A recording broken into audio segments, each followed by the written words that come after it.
Callaloo, ackee, sweet potato, yam, banana, and tomato, cabbage, spinach, avocado, chocho, butter, bean, and cocoa, courgette, millet, plantain, rice and peas and pumpkin, mango, dates and guava, chickpeas and cassava.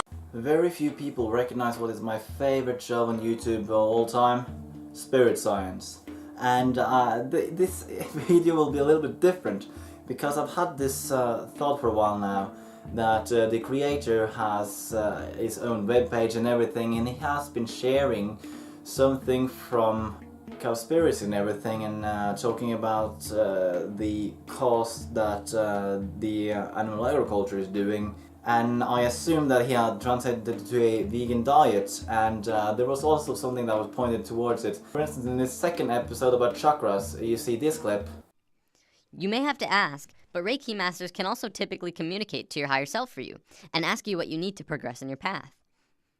And throughout the Spirit Science series you will find other traces of it too, and the last one was about this video about the moon. So many theories about the moon. It wasn't actually mainly scientific, it was just some fundamental thinking type of video, but it ends this way. I wonder if we will realize this mystery in this lifetime. Either way, I still love the moon, man. Me too. Want some beans? More than anything ever, Mr. Patch. Anything ever. But all of a sudden, Jordan, actually the creator, he made this video here in his Juice Fast series that he now makes. This is the chicken and rabbit house for the first ever spirit center called Avalon.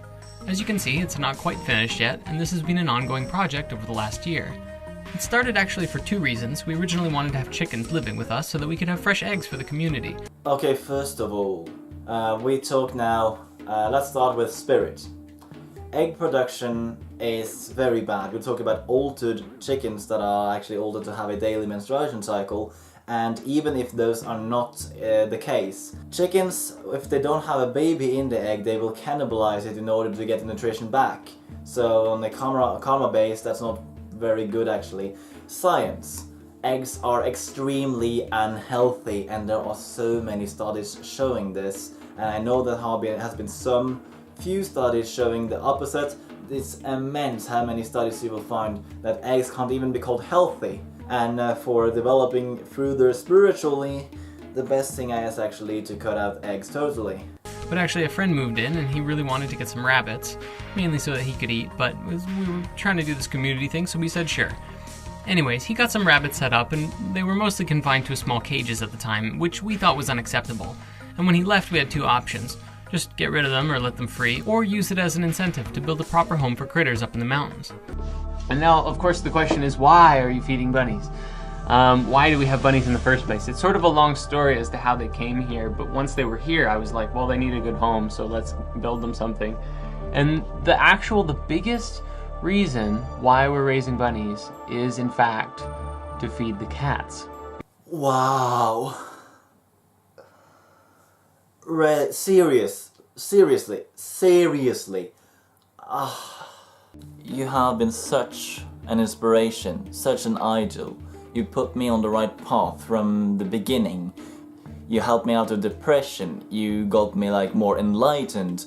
And all of a sudden, you suggest to kill rabbits for cat food, and you see life for life as a very spiritual way of being. Because we have 5 cats here in Avalon, and cat food, kibble, all of that stuff, dog food, same thing, is a huge waste of money and garbage, complete garbage. I don't believe I've ever found any kibble, and believe me, I've done my research, I have never found any kibble that is actually healthy. And yes, Jordan, you're absolutely right. Cat food is absolutely garbage. And that is why the oldest dog in history lived off of vegan dog food. And I'm not kidding. It actually helps the dogs. I know they are carnivores, but somehow when you alter plants in a way that carnivores can consume it, it's way better than that food. And the best part of it, you don't have to kill chickens and rabbits in order to feed them. We actually started with chickens. We haven't killed any of the bunnies yet, and we're still figuring out how and to do it in a way that's sacred and with care for the creatures, and to like create this kind of harmonious flow and send off without getting oogled out, because we can't feed the cats vegetables. The food has been tortured.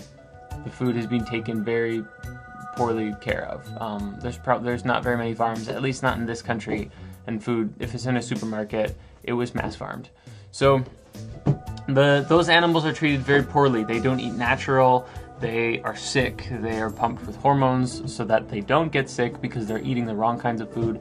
It's just overall bad. It's not good for the body. So we decided to do something different. We know what the bunnies are eating. We know that they're getting exercise because they have a big area to run around and play. And we know that they're taken very well care of and that they didn't suffer in their life. Okay, keep this in mind. Even though you remove cruelty throughout their life, putting a knife to a throat or cutting the head off of a rabbit, how is that not cruelty? I know that I shouldn't be judgmental. This is also one thing that happened, is actually when I started to grow spiritually, I grew less judgmental, and when I reached the point where I went vegan, and then I kind of had to start from the point again and start working myself way up when I actually realized that so many people are doing so many bad things.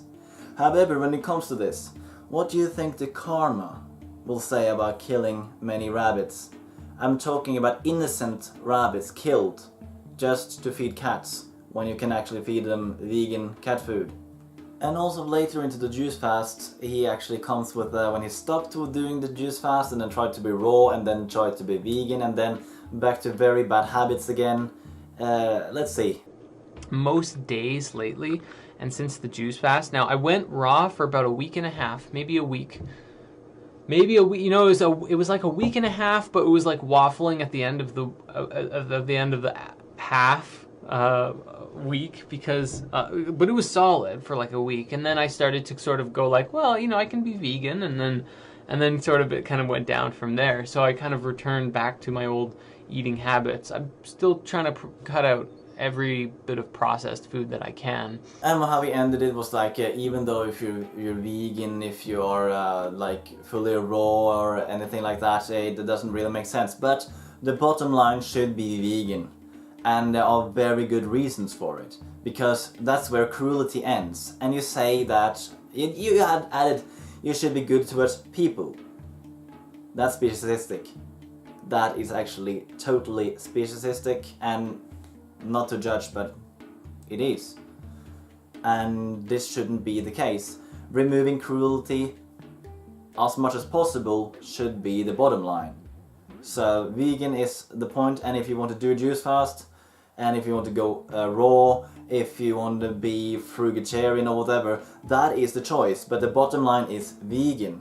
I guess technically, we're all meat eaters. We just don't eat very much of it, if ever. I love you, Jordan, but sometimes you're being an idiot. On one hand, as a spiritual idol or something like that, it's not very good to be actually consuming corpses and byproducts from other creatures. On the other hand, you are on the right path, and I'm sure you will be fully vegan one day, and that's just sooner than later. But again, take the flow up, don't rush it too much if you feel it's very difficult, but again, sooner than later, and go vegan. Namaste.